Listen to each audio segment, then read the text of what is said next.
Does death make life meaningful? No. Does death make life meaningless? Also no. And here's why. Time, awareness, and meaning all play a role in determining this conclusion that I've come to. So the first one is time, right? Because death is an event, that happens at the end of your time. You're going to pass away. So it's very important to talk about time, because then, death would be meaningless without time. And then it's also important to talk about awareness, because, our awareness is what allows our experience to be, right? We are aware of our experience of life, and that's how we know that we're even alive, and that's how we can even contemplate death and meaning and all of these things. And then the last one is, just meaning. What does meaning mean? So the first one is time. Super important to understand. And just basic definition, time, is the flow from the past, present to the future, right? Pretty simple understanding. And now there's also the arrow of time, right? We are moving along towards the future. And then death is going to be like the final event from our perspective. And the first thing we got to do is come out of, to be able to understand what this actually means, right? What does being in time means? And what does meaning have to do with it? So I want you to imagine 10 seconds in the future. Imagine this point where my hand is 10 seconds in the future. And imagine it's coming, right? So now in the future, this maybe is an expectation. It's a goal, right? My mind just has this thing of making it what it is. Then it comes here and is present, and it's actually real, and everything in it is possible. Then, it starts to move in the past. And as soon as it moves, right, now it becomes the past, and it becomes a memory in my mind, right? So the first thing we got to understand is this relationship with what our vision of the future is, what our goal setting or just ability to anticipate the future is, and also what it means to remember and what the past means. So in the future, in this point, that point I was talking about, when it was in the future, right, it was very small. It was just the expectation, didn't really know what was going to happen, right? It's a goal, or it's a dream, or it's something like this. But then the moment that it came here, in that moment when it was here, right? Not only was this experience of that point in time much more significant, right? Instead of just being a thought or a possibility, it was an actuality. It was actually real. And now the question is, when it was the past and, it was like 10 seconds in the future, from that perspective, was it actually real, and did it really exist? Or did it only exist once it became the present? Right? And I think not, right? I think that moment, like now it's in the past, right? That moment that we talked about, that moment when it was in its entire significance, right? Not only what I was doing, but what the entire world was doing, what the entire universe, what every molecule was doing at that specific moment in time, that significance of it is still there.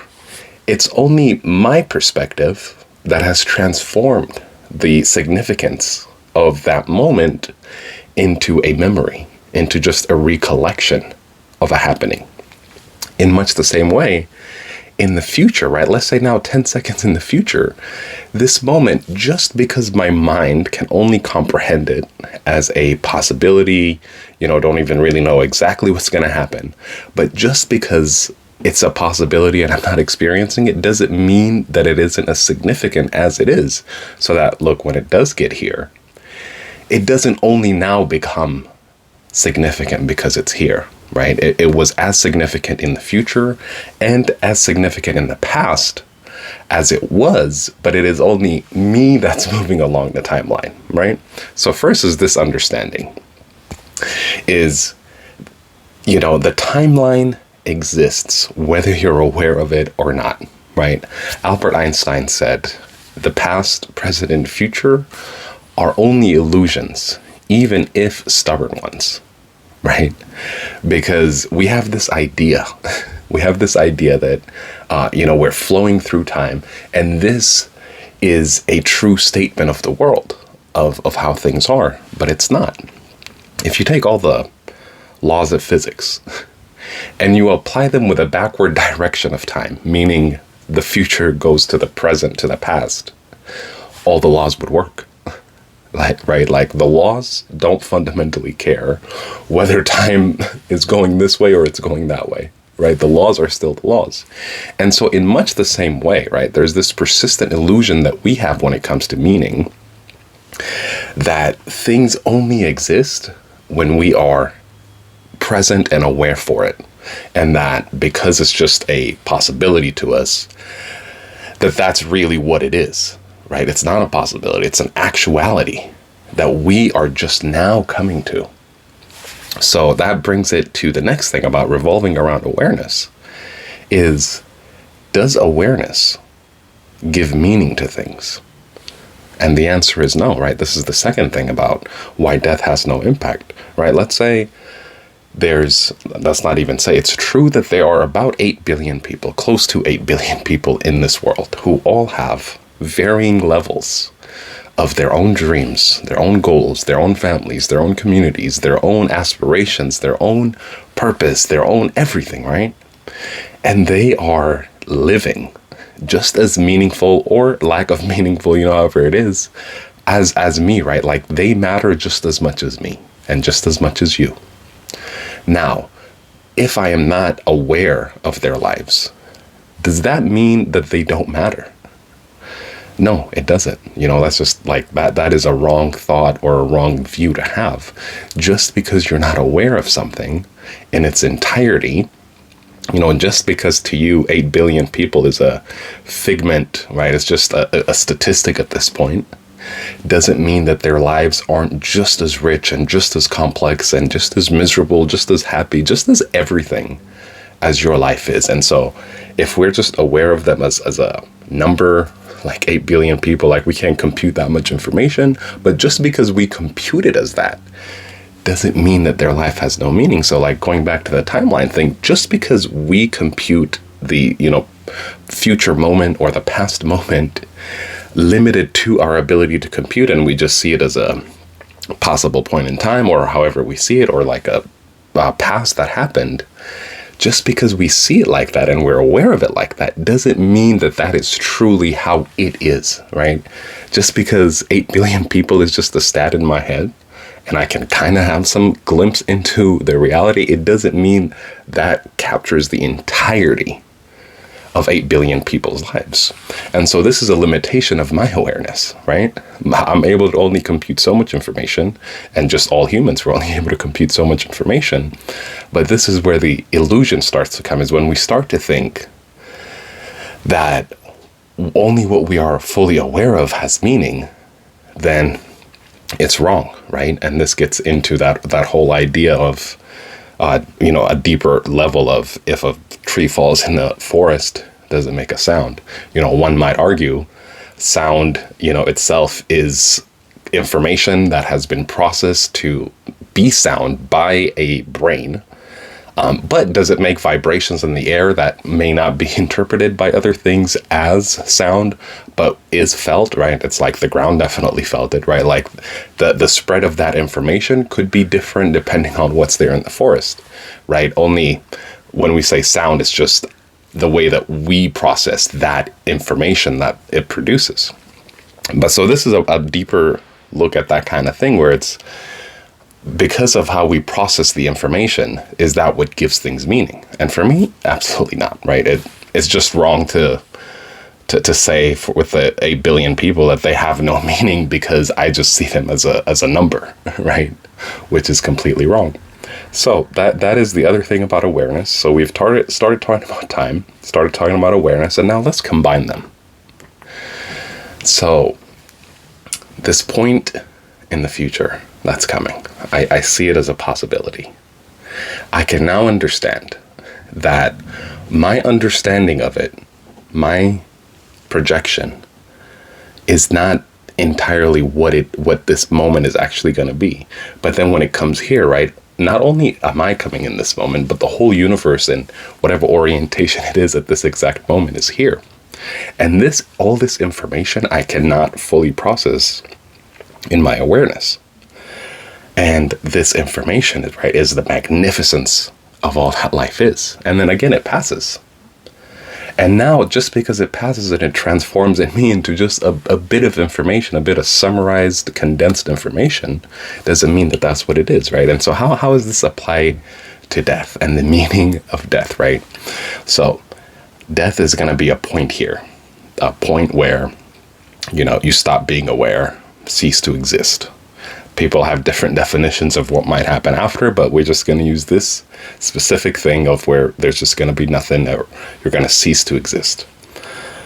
This point in time, just because in that moment I stop being aware, does that mean that every moment before that came in its entirety ceases to have meaning or significance? Right? Or that it does have meaning? And for me, the answer is no, right? We've already established. Just because my awareness is bound by this progression of time, and it feels to me, right, the way that I process information through my awareness and other things in my mind, it doesn't mean that that's true. So just because I cease to exist, and let's say my awareness ceases to be, I'm aware of nothing, it's just blankness, whatever it might be, that has no bearing on these other moments. Just as this moment here, right, even outside death, this moment here, the way that I perceive this next moment, this has no bearing in it. This cannot fully capture the meaning and significance of this moment just because of the limitations of my own awareness, right? And so this is how death has no bearing, because how time, meaning, and our awareness all interplay. Now, to go even one step further, right? This is when you hear the spiritual people, when you hear gurus talking about ego being the cause of suffering, right? Different people have different understandings of what ego means. Some people think ego means, right, on some level, and it does mean, oh, I'm better than this person, and that you should you should be humble, and that somebody who is humble has no ego, right? And I think when it comes to social situations, that's true. That's absolutely true. But spiritual people who've been meditating, what they're talking about when they're talking about ego is exactly like I've been talking about in this video. When you have a self-centered view, when you say, my awareness determines the meaning of things, right, and gives meaning to things, you have a very self-centered view of things, right? When you say this future moment is just a expectation in the future, right, you are literally belittling, you're belittling the significance and the magnitude of what this future point is just because of the way that your awareness is processing that information, right? And when it comes here, you're like, holy shit, the whole universe, look, everything is happening. Then again, when it goes, right, then the ego comes, and then if you have that egotistical view, because now your awareness isn't in that past moment, then you give it less value. So, and to be not egocentric in this kind of view is to understand that each moment, each stamp on the timeline is hugely significant. It's as significant as each other timeline, or like each other point in time. And this is really what coming out of your ego means, right? Like at a deeper level, not having a self-centered view where you're the only important one, and that you've like overblown the impact that you have on what things are, right? So that's just a nice little bonus. Now I'm going to talk about how meditation exactly led to that. And again, even before that, what does it mean, like how do we live then a meaningful life? What does give meaning to life, right? If death has no bearing on it, how can we live a meaningful life? Then I'll talk about how meditation exactly led me to these insights, right? Like exactly step by step, how I learned this insight from my own meditation, and how if you started meditating, or if you continue to meditate, how you could also gain these kinds of deeper understandings of life and the nature of the universe. as it pertains to you, right? So the first one, like, how do you live a meaningful life? So we've established, right, that each moment carries the magnitude and the significance of that moment. And each moment is equally important as the other one, despite which moment that you're aware of. So to me, right, when I'm happy, when I'm joyful, I'm going to make it super simplistic. When I'm happy and I'm joyful, I feel like I'm living a meaningful life. When I'm miserable, I feel like I'm not living a meaningful life, right? And I'm just going to make it this simple because I don't want to make this too long. So then it is, how can I be happy in every single moment? How can I be joyful in every single moment? And to me, that gives meaning. That gives fulfillment to every moment. So if I can make each moment as meaningful as possible, as joyful as possible, as happy as possible, then I will be living a joyful life and I'll be living a meaningful life, right? And that's why it's like everything just exists in the present. It can be interpreted several ways, but make each specific moment amazing. So how did meditation walk me step by step to these conclusions, to these insights rather? And I will just use the example of breath meditation. But if you practice Vipassana, then you can just kind of replace it also with sensations, and you do breath meditation as well. So this is how I came to these insights. Focusing on the breath, right? Inhale, exhale, inhale, exhale. Pretty simple, pretty straightforward. And as I'm at a 10-day meditation center and I'm, doing this for 10 hours for a few days. And as I continue to practice in my own life, here's, how exactly I came to that conclusion. So as I'm focusing on the breath, so I'm focusing on the inhale and the exhale, and I'm very concentrated, I start to wonder, like I had a question pop up in my mind, and which was, where is my breath coming from? Or in essence, where is the future, right? Like where, in this present moment, in this moment that I'm experiencing my inhale, where's the future coming from? Like where is it coming from, right? And with this question in mind, I'm just observing still. And it's not like every breath I'm like, where are you coming from? Where are you coming? It's not like I'm doing that all the time, but just with this curiosity, that this question invokes, I'm paying attention to the breath, the inhale and the exhale, right? And imagine it's like a wave. Inhale, exhale coming, and then this one is the one that I'm feeling, right? And this is the one that I'm exhaling. But it's sort of like a wave and it's coming from the future. And so as I'm peering to the very edge, right? I think there's like on the timeline, time itself is moving moment by moment, at least my awareness of it, moment by moment. And then from there, like there's a little bit of space, but then this is where the inhale and the exhale is coming, right? The inhale and the exhale also has movement. So there's two movements happening. There is the movement from moment to moment, right? Just pure time, or my experience of pure time. Then there is the movement of, the breath coming in and out. And, like imagine this is the breath and now it's moving a long time. So it's like a wave, it's like a sine wave, or something like that, going like this across time and then up and down through space as perceived through my awareness. And so as I tap into, and I'm curious and I'm focusing on this point between where the inhale is exactly starting and where time is moving forward, right? I start to have another question. Like 100 breaths from now, in this moment that I'm focused on this inhale, like, I just kind of have a awareness and I'm not like focused on this, but somehow, this inhale eventually gets here. And those questions of, does this inhale and exhale only exist?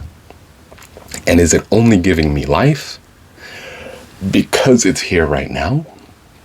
And what was it doing before? And once it leaves, what is it doing? Right? What's happening? And it's like these kinds of questions and these kinds of curiosity to know what is going on with the breath at a deeper level that led to the insights I just shared, right? And it's like the insights that I came to is, the future breath exists and is just as impactful as the present breath. And it actually will be the same as the present breath. And that as it goes into the past, that breath is just as significant. It just gave me life, gave me nutrients, gave me all the things that our breath gives us, right? It sustains our life. And so this is literally exactly how. And now you might wonder, why the breath exactly? Why meditate just with the breath, right? There's mantras, there's all these, you can say Om all the time, you can have a vision, you can have all these. Why breath instead of these? And well, here is why. Because only with the breath can you get these deeper insights into reality. Why is that, right? So we must understand fundamentally how this is structured, right? I fully believe the foundation of my life is the universe, right? Time, space, matter, all of these things. And my awareness, my consciousness, right, is arisen out of. Like, imagine a triangle. The base is, the physical universe, which creates, the mindscape. And I think other animals and stuff have minds as well. And then the specific awareness and level of consciousness is like, up here, like at the top of the pyramid. And to understand these fundamental laws, you must use something that connects all the way to the bottom. If you're using a thought, if you're using a mantra, a sound, right? It's your own creation. Right? Like sound, like you could pick any word and it will get you concentrated, but you made it up essentially. And because you made it up, it isn't rooted in the fundamental reality. So we use the breath, right? The breath has connections to all three layers, right? Like we practice with the bare breath in Vipassana because we are trying to minimize the impact of our awareness and of our thoughts on reality. And in order to see reality, right, we must first quiet our own mind, then use the natural bare breath to understand, because the breath is a physical activity, right? Physical action that my body makes. And my body's made up of all these atoms and molecules and organs and, all these tissues and all of that good stuff. Every single atom is in contact with the laws of the universe, right? Literally governed. There isn't a single atom that can be like, hey, I don't feel like following gravity today, or you know what? Strong force, I'm not gonna follow you today. And by the way, when a atomic bomb explodes, is because of the strong force. It's like you're ripping an atom apart, and that creates that big explosion. Imagine if one of your atoms was just like, oh yeah, strong force that's keeping me together, I'm just gonna rip apart. Like I want to do the opposite, right? They don't have that. They are 100 million% obedient to the laws of the universe. And thus these atoms, right, collection of them, produce the natural breath. Of course, your breath can be impacted if you're having thoughts. If you're angry, it'll be a certain pace. It'll have certain characteristics. If you're happy, it'll have different characteristics. But we focus on the natural breath so that we can minimize the effects of the mind on the breath and only focus on how this structure, this physical structure is producing the breath, right? And so in focusing on the natural breath, we're tapping into and minimizing our effects so that we can really focus on the breath being a function of this collection of atoms, which are abiding by the laws of physics and are governed by the laws of physics, right? That's why we use the bare breath. And that's why, when you're focusing on the bare breath, you're not controlling it. You're not trying to do anything. You're just observing it, but observing it in order to understand the subtler and subtler realities. Right, that's literally all Vipassana is you start at the gross level and you get subtler and subtler. That's like one of the things Goenka, who teaches 10-day Vipassana retreats, says all the time, is from the surface to subtler realities. And so we need something that's connected to the subtlest reality, which is, in my understanding, the fundamental universe itself. And so that's why we use the bare breath, which is a function of these collection of atoms, which is a function of the fundamental universal laws that govern everything. And that is how we get to the depth and understand. So this is how meditation precisely led to this insight about the nature of time, the nature of awareness, the nature of meaning, and how to do it. So if you've never tried meditating and you have ever wondered about those deep questions and they bug you all the time and you're thinking about death and you're thinking about life and meaning, here is a way, right? Here's something that you can do every single day to pierce to the depth of the universe, to really understand what life is as it pertains to you and how you can live in accordance to the laws that have created us. All right. That's all for today. Thank you so much for watching.